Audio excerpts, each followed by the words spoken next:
তৎপর হয়ে কিন্তু তোমাকে রেডি করে নিতে হবে। প্রতি বছর বহু স্টুডেন্ট প্রপার ডকুমেন্ট সাবমিট করতে না পারার জন্য ভালো র্যাঙ্ক করা সত্ত্বেও তারা অ্যাডমিশন নিতে পারে না থেকে। কারণ আমি যাব অ্যাপ্লাই করব, সেটা সময় সাপেক্ষ ব্যাপার, 2-3 দিন। এটি একটি খুবই গুরুত্বপূর্ণ ডকুমেন্ট, যে একটা পার্সনকে দিয়ে সাইন করানো যায় না।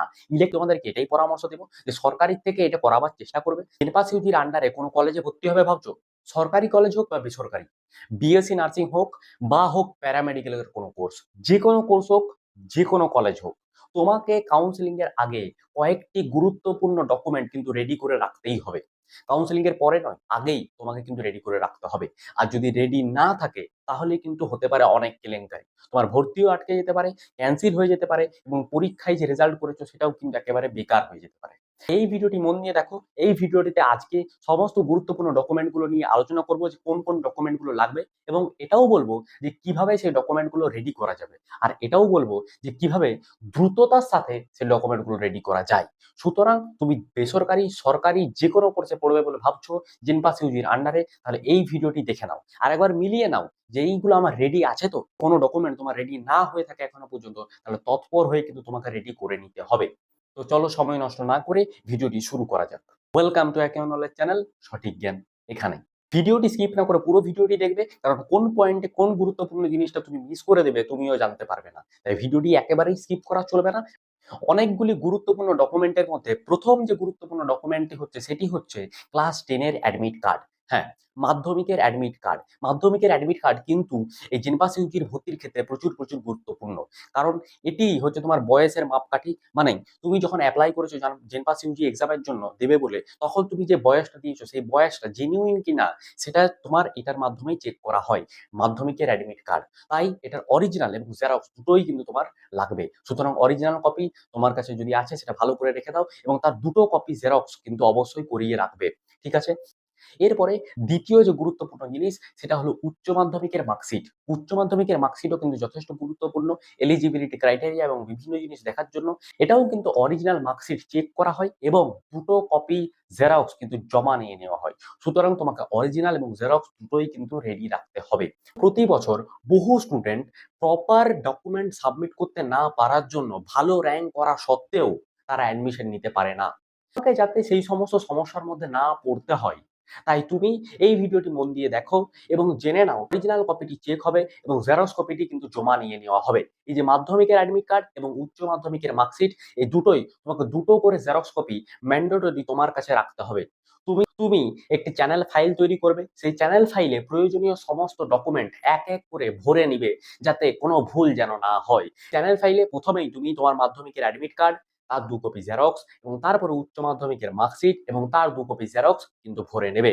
পরে তৃতীয় যে গুরুত্বপূর্ণ ডকুমেন্ট সেটি হলো তোমার জেনপাস ইউজির র্যাঙ্ক কার্ড। তুমি যে জেনপাস ইউজি এক্সাম দিয়েছো সেই জেনপাস ইউজি এক্সামে তোমার যে র্যাঙ্ক কার্ড বেরিয়েছে, তোমার যে র্যাঙ্ক কার্ড মানে তোমার যেটা রেজাল্টের পিডিএফটা তুমি দেখছো, সেই রেজাল্টটা তোমাকে প্রিন্ট আউট বের করতে হবে। সেই রেজাল্টের কালার প্রিন্ট আউট 2 কপি বের করে তুমি তোমার চ্যানেল ফাইলে কিন্তু ভরে নেবে। এরপরে চতুর্থ যে গুরুত্বপূর্ণ ডকুমেন্টটি লাগবে সেটি হলো ইনকাম সার্টিফিকেট। হ্যাঁ, ইনকাম সার্টিফিকেট। অনেক কলেজ রয়েছে যারা কিন্তু ভর্তির সময় ইনকাম সার্টিফিকেট সাবমিট করতে বলে। অনেক ইউটিউব চ্যানেল রয়েছে, অনেক জায়গায় রয়েছে যেখানে ইনকাম সার্টিফিকেটের কোনো উল্লেখ করা হয় না। কিন্তু বহু কলেজ ভর্তির সময় বলে স্টুডেন্টদের ইনকাম সার্টিফিকেট জমা করতে হবে। তখন কিন্তু স্টুডেন্টরা ঘাবড়ে যায় যে এখন আমরা ইনকাম সার্টিফিকেট পাবো কোথার থেকে, কারণ আমি যাব অ্যাপ্লাই করব, সেটা সময় সাপেক্ষ ব্যাপার, 2-3 দিন সময় লাগে। অনেক ব্লকে আবার 7 দিনেও সময় লেগে যায় ইনকাম সার্টিফিকেট পেতে। তাই অনেক স্টুডেন্টের কিন্তু অনেক সমস্যা হয় ইনকাম সার্টিফিকেটের জন্য। তো তুমি কিন্তু কোনো গাফিলতি করবে না, তুমি তোমার ইনকাম সার্টিফিকেট তৈরি করে কিন্তু তোমার কভার ফাইলে ভরে নেবে। এরপরে যেটি একটি খুবই গুরুত্বপূর্ণ ডকুমেন্ট, যে ডকুমেন্টে বহু স্টুডেন্ট ভুল করে এবং বহু কনফিউশন থাকে, সেটি হলো ডমিসাইল সার্টিফিকেট। ডমিসাইল সার্টিফিকেট, এই ডমিসাইল সার্টিফিকেট তৈরি করার জন্য ডাব্লিউবিজিই বোর্ড প্রতি বছর দুটো পারফরমা দেয়, অ্যাকচুয়ালি 3টে পারফরমা দেয়। তার মধ্যে দুটো থাকে যে সমস্ত স্টুডেন্ট 10 বছর ধরে পশ্চিমবঙ্গে বসবাস করছে এবং তার বাবা মাও বসবাস করছে, তাদের জন্য পারফরমা A1 এবং পারফরমা A2।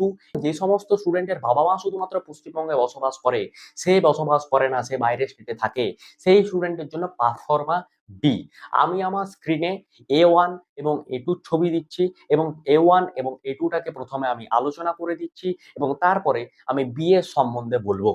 এই যে পারফর্মা A1 এবং A2, প্রথমে তুমি পারফর্মা A1টা বুঝে নাও, তাহলেই তুমি পারফর্মা A2টাও বুঝতে পেরে যাবে। এখনই কি বললাম, যে সমস্ত স্টুডেন্ট 10 বছরের বেশি সময় ধরে পশ্চিমবঙ্গে বসবাস করছে, তাকে কিন্তু দুটো পারফর্মায় জমা দিতে হবে, A1 এবং A2। বহু স্টুডেন্টদের প্রশ্ন থাকে যে দাদা, আমি কি A1 জমা দেবো নাকি A2 জমা দেবো নাকি দুটোই জমা দেবো? তো আমার কথা হচ্ছে, তুমি A1 এবং A2 দুটোই তোমাকে তৈরি করে রাখতে হবে। এবং তুমি যদি পশ্চিমবঙ্গের বাসিন্দা না হও, শুধুমাত্র তোমার বাবা মা যদি পশ্চিমবঙ্গের বাসিন্দা হয়, তাহলে তোমাকে শুধুমাত্র পারফর্মা বিটা কিন্তু জমা দিতে হবে। এটা কিন্তু বিশাল বড় একটা ডাউট সবার মনে থাকে। তো এটা আশা করি তোমাদের ক্লিয়ার হলো। পরে তোমরা যে পারফর্মা A1টা দেখতে পাচ্ছ, সেখানে প্রথমেই যে জায়গাটা রয়েছে সেখানে তোমার নিজের নাম লিখতে হবে এবং তারপরে তোমার গার্জেনের নাম মানে বাবার অথবা মায়ের নাম তোমাকে লিখতে হবে। তারপরে তোমাকে তোমার অ্যাড্রেস দিতে হবে, যে অ্যাড্রেসে তোমার ভিলেজ, পোস্ট, এই সমস্ত ডিটেলস তোমার চাওয়া হয়েছে, তুমি দেখতে পাচ্ছ।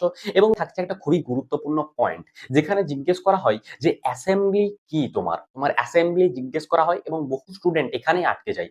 নাম দিলাম, বাবার নাম মায়ের নাম দিলাম, এরপর আমি আমার অ্যাড্রেস দিলাম, তারপরে আমার যে অ্যাসেম্বলি, সেখানে কিন্তু বহু স্টুডেন্ট আটকে যায়। এটা তুমি কোথা থেকে জানতে পারবে? আমি তোমাকে বলে দিই, ভোটার কার্ডের পেছনে। তোমার যদি ভোটার কার্ড হয়ে থাকে, তাহলে তুমি তোমার ভোটার কার্ডের পেছনটা দেখতে পারো, সেই ভোটার কার্ডের পেছনে অ্যাসেম্বলি লেখা থাকবে। যদি তোমার ভোটার কার্ড না হয়ে থাকে, সেক্ষেত্রে তুমি তোমার বাবার অথবা মায়ের ভোটার কার্ড নিয়ে তাদেরও বাবার অথবা মায়ের ভোটার কার্ড নেবে, তাদের ভোটার কার্ডের পেছনটা দেখবে যে পেছনে অ্যাসেম্বলি কি লেখা রয়েছে। যে অ্যাসেম্বলি লেখা থাকবে, তুমি অ্যাসেম্বলির জায়গায় সিম্পলি সেটা লিখে দেবে।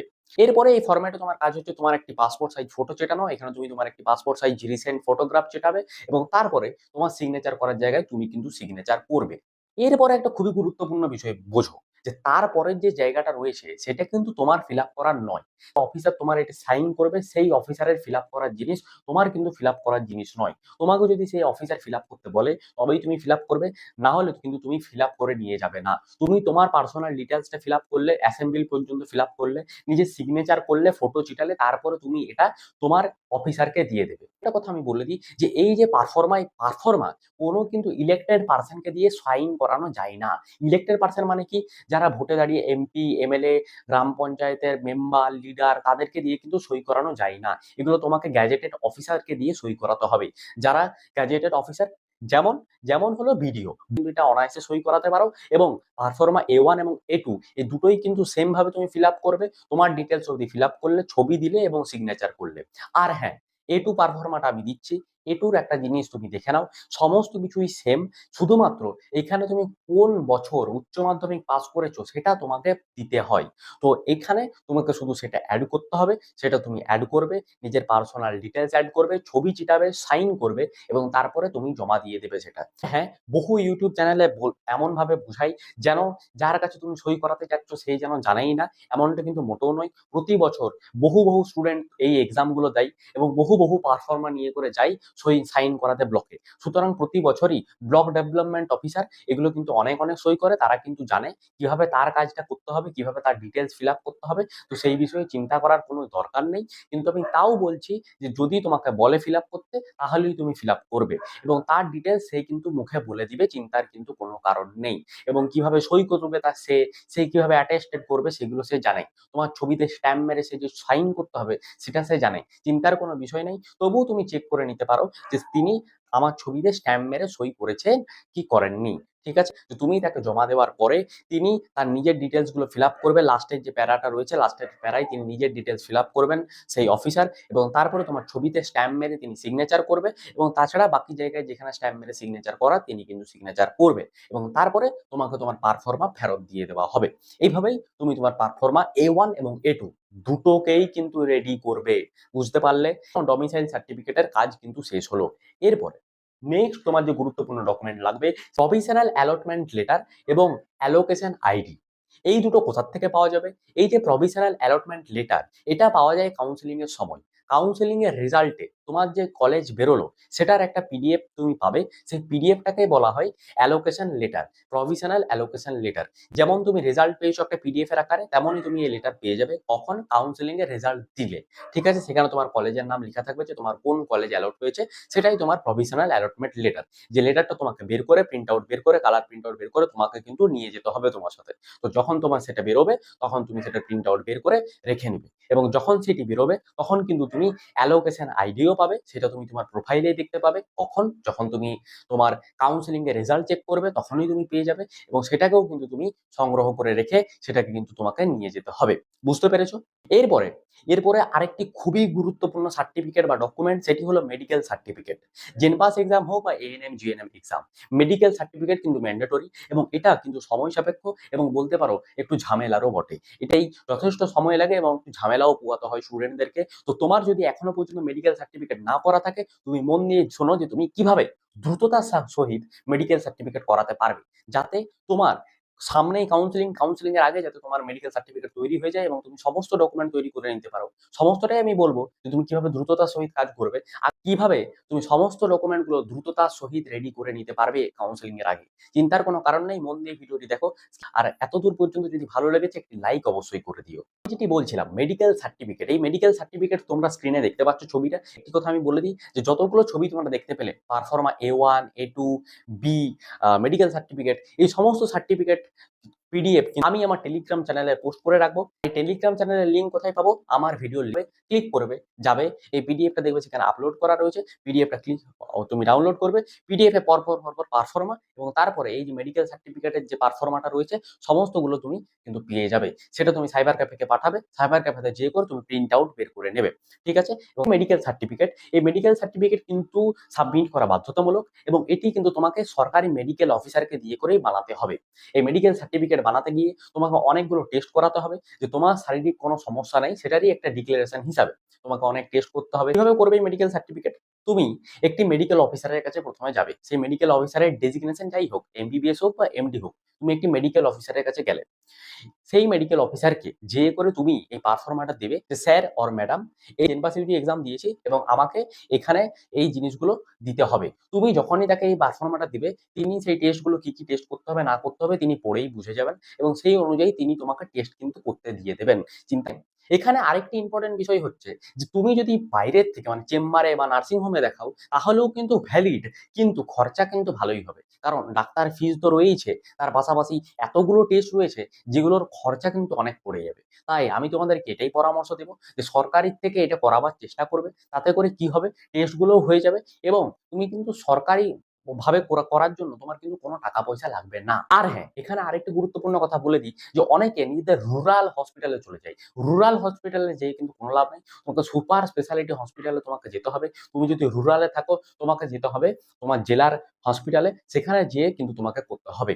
সেখানে গেলে তুমি কি বেনিফিট পাবে? সেখানে তোমার সমস্ত টেস্ট হয়ে যাবে, তোমাকে কোথাও এদিক ওইদিক ঘুরতে হবে না, এই হাসপাতাল সেই হাসপাতাল যেতে হবে না, একটা হাসপাতালে সমস্ত টেস্ট হয়ে যাবে। একটি ডাক্তার যদি অন্য ডাক্তারের কাছে তোমাকে যেতে বলে যে ওই ডাক্তারের কাছে যেয়ে তুমি এই টেস্টটি করিয়ে নাও, তুমি কিন্তু করিয়ে নিতে পারবে, কারণ সেখানে একই ছাদের নিচে কিন্তু আউটডোরের সময় সমস্ত ডাক্তারকে পাওয়া যায়। সুতরাং তুমি কিন্তু করিয়ে নিতে পারবে। তোমার রিপোর্ট এসছে সেই অনুযায়ী তোমাকে লিখে দেখে সাইন করে স্ট্যাম্প মেরে অ্যাটেস্টেড করে দেবে। ঠিক আছে, চিন্তার কোনো কারণ নেই, ভয়ের কিছু কারণ নেই, কিন্তু তোমাকে হাতে একদিন সময় নিয়ে যেতে হবে, এবং ভালো ভালো এটাই হবে যে সুপার স্পেশালিটি কোনো একটি হাসপাতালে যেয়ে করে সমস্ত কাজটা করে চলে আসা। বুঝতে পেরেছো? এরপরে তোমার যে গুরুত্বপূর্ণ ডকুমেন্টটি লাগবে সেটি হলো কাস্ট সার্টিফিকেট। যখন জেনপাস ইউজি রেজিস্ট্রেশন করেছিলে, তুমি যখন অ্যাপ্লাই করেছিলে জেনপাস ইউজির জন্য, তখন তুমি যে কাস্টের হয়ে অ্যাপ্লিকেশন করেছিলে তোমাকে তার কাস্ট সার্টিফিকেট কিন্তু দেখাতে হবে কাউন্সিলিং এর জাস্ট পরেই। সুতরাং কাস্ট সার্টিফিকেটটা তোমাকে কিন্তু রেডি রাখতে হবে। ইডব্লিউএস ক্যান্ডিডেট তাদের কিন্তু এপ্রিলের আগে কোনো ইডব্লিউ সার্টিফিকেট কিন্তু চলবে না, তাদেরকে কিন্তু নতুন বানাতে হবে। যদি তোমার সার্টিফিকেট যে বছর তুমি ভর্তি হচ্ছ সেই বছরের এপ্রিল মাসের পরে হয় তাহলে কিন্তু তোমার ভ্যালিড, তার আগের যদি হয় তাহলে কিন্তু সেটাই ইনভ্যালিড, সেটা কিন্তু চলবে না। সেক্ষেত্রে তোমাকে ইডব্লিউ সার্টিফিকেট রিনিউ করাতে অবশ্যই হবে। আরো একটি গুরুত্বপূর্ণ ডকুমেন্ট হচ্ছে আন্ডারটেকিং ফর্ম। এই আন্ডারটেকিং ফর্ম জিনিসটা কি? এই আন্ডারটেকিং ফর্ম হচ্ছে একটি ডিক্লারেশন ফর্ম যেখানে নিজের ডিটেলসটা লিখে করে সাইন করতে হয় বিভিন্ন জিনিস, সেটা তোমাকে দেওয়া হয় কাউন্সিলিং এর জাস্ট 2-3 দিন বা 5 দিন কি 7 দিন আগে তোমাকে সেই ডিক্লারেশন ফর্মটা দেওয়া হয়, যেটা নিয়ে চিন্তার কোনো কারণ নেই। এখন লাস্টে তুমি এটা বোঝো যে তোমাকে মেইন কোন জিনিসগুলো রেডি করতে হচ্ছে। যেগুলো অরিজিনাল আছে তোমার কাছে, তার জেরক্স কপি তোমাকে করতে হবে। যেগুলো তোমার কাছে নেই, সেগুলো তোমাকে যেয়ে করে করাতে হবে। তো তোমার ১ম প্রায়োরিটি হচ্ছে যেগুলো তোমার কাছে নেই। যদি তোমার কাছে মেডিকেল সার্টিফিকেট নেই, তাহলে সবার আগে যেগুলো তুমি সেটি করাও। ঠিক আছে? যদি তোমার কাছে পারফর্মা A1, A2B রেডি করা না থাকে, তাহলে তুমি যেয়ে করে A1, A2B এগুলোকে রেডি করো। যখন তোমার সব কাজ হয়ে যাবে, একবার লাস্ট মিলিয়ে নেবে যে তোমার সমস্ত ডকুমেন্ট রেডি কিনা। ভিডিওটি ভালো লাগলে লাইক করে দাও, আর ভিডিওটিকে চারিদিকে শেয়ার করে দাও, যাতে সবাই দেখে যে কোন কোন ডকুমেন্টগুলো আমার লাগছে, রেডি আছে তো না রেডি নেই। যদি না থাকে তাহলে কিন্তু রেডি করে নিতে হবে, না হলে কিন্তু ভর্তিতে প্রচুর সমস্যা হতে চলেছে। সুতরাং পরপর রেডি করে নাও। আমি এটাই আশা করব, যাতে যার যে কলেজে ড্রিম, যে কলেজে ভর্তি হতে চাইছো, সেই কলেজ যাতে তুমি পেয়ে যাও। তোমার যদি কোনো ডাউট রয়ে গেছে, তুমি কমেন্টে সেটা জিজ্ঞেস করো। আমি উত্তর দেওয়ার অবশ্যই চেষ্টা করব। Thanks for watching.